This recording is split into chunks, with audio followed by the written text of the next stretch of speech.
Hey, welcome back to another Friday episode of Trucker Money. If you're new here, we talk about money, finance, investing, retirement, passive income, all things money outside of trucking. 6 days a week, it's trucking. One day we take a break, talk about whatever, what we're going to do with that money we made to give ourselves a better life and prepare for the future. And let's take a break from trucking. This is Trucker Money 30, week of November 30th to December 4th. It's going to be a quick one today. I got a million things to do, but I still wanted to take time to do this video because I do this as much for me as I do for anybody else. It's like a mental break and giving me a chance to talk about something I'm really passionate about. It ain't for everybody, but I don't know, something a little different. So what we do every week, we talk about any moves we made for investments, any side income or passive income from side hustles that came in. And then I like to just talk about something from money in general. This week, a little bit more money from YouTube. Things are kind of picking up. Thank you to all the new subscribers, by the way. I picked up a lot of them from being on the Asian My Show on Tuesday. And thank you to him, by the way. That was really nice. It's for a bigger YouTuber to allow me to come on and promote my channel like that. Big thumbs up, and I can't say thank you enough. A couple dollars, had a couple new users on the MUDFLAP app. If you're not familiar with that, check out the MUDFLAP app for fuel discounts. Use promo code DIY Semi, get $10 in free fuel.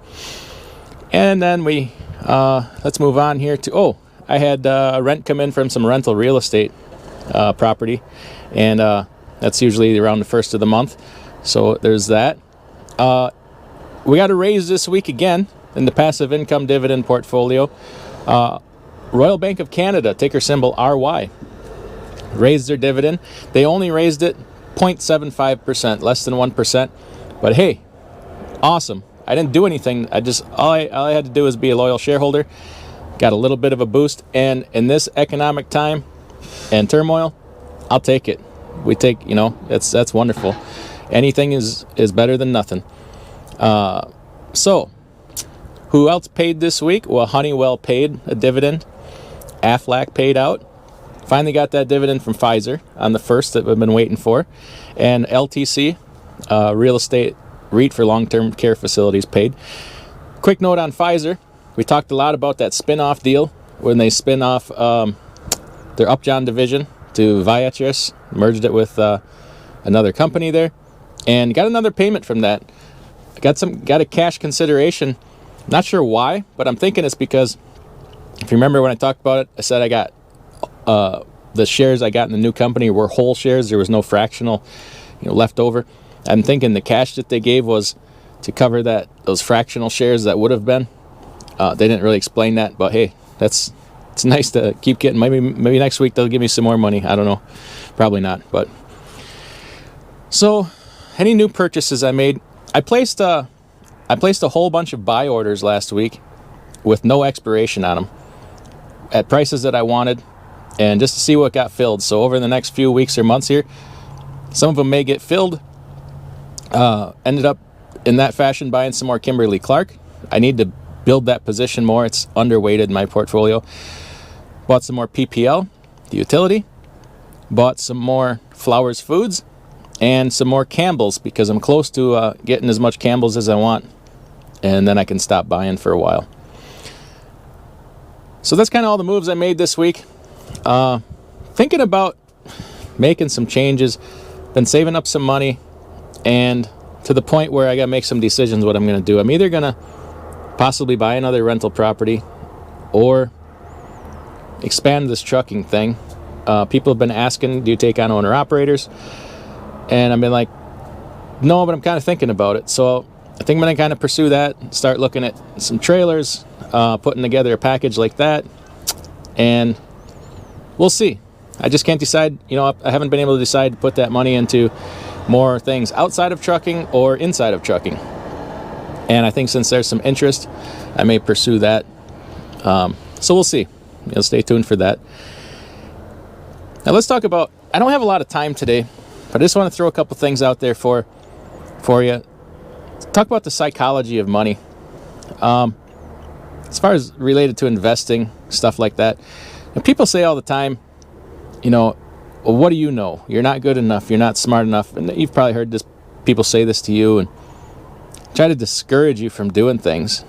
I'm kind of here wanting to be the other way. I want to encourage you, not just to go out and do these things, but to learn how small changes can affect your life, and kind of promote this money mindset. It has as much to do with your mindset and determination as it does, the day-to-day, buy this, buy that, invest in this, invest in that. It's how you think. And what I mean by that is developing an abundance mindset rather than a scarcity mindset. And with a scarcity mindset, you act out of fear and just kind of lack of information. And you think that just because maybe you don't have as much as you want, or there's more that you want, that it's because of somebody else, or it's somebody else's fault, or somebody else's problem. When you can kind of make that switch over to an abundance mindset, you can see that money and opportunity are everywhere. And with a change in mindset, you start to recognize that. Like, you'll see something and say, oh, this guy's, somebody out there is making money picking up cans on the side of the road. I saw a guy saved up $800 and some $1,000 just by picking up pennies and saving all the pennies he would come across. And eventually people started to bring him pennies because he got to be known as the penny guy. And he built his retirement just saving on pennies. So, some people are like, oh, Bitcoin and cryptocurrency, there's opportunity there. I don't do it just because I don't do it and I don't talk about it. Doesn't mean it's not a real thing or I don't like it. I try to focus on my comfort level. See, everybody has their own comfort level too. But when you change your mindset to an abundance mindset, you realize that money is not scarce. Money is everywhere. It's all around us. People around you are doing different things to make money. People sometimes get mad at their boss and think, well, he's just a big old rich mean guy. Well, if he's mean, that has nothing to do with him being rich. He's just a mean person. There's plenty of people with money that are wonderful people. But you can go do that too. There's nothing to stop you from doing that. We hold ourselves back. And, how do you change that? There's a lot of things on YouTube, look up abundance mindset or, money mentality, read books. I'm not one of these guys that likes to go out and see these motivational speakers like Tony Robbins and this and that, where they just want to get you all geeked up and stuff like that. But if that's what it takes, you can take away something everywhere. So work on making that mind shift, seek out some information, and we'll go from there. Now I got some interesting things coming down the line here. Working on setting up a better studio in the office there, in the home office, to do some more in-depth things, and hopefully people stay tuned for that. And we're gonna make it so that, like, anybody who watches these things can't claim they failed for lack of information, because we're gonna give out all the information. We're gonna educate you, teach you how to learn and analyze things, and that way, hey, all you got left is to get out there and do it. And then it's really truly yours, and it's up to you. So everybody have a great weekend. Take care. We'll see you next week, hopefully for a longer video.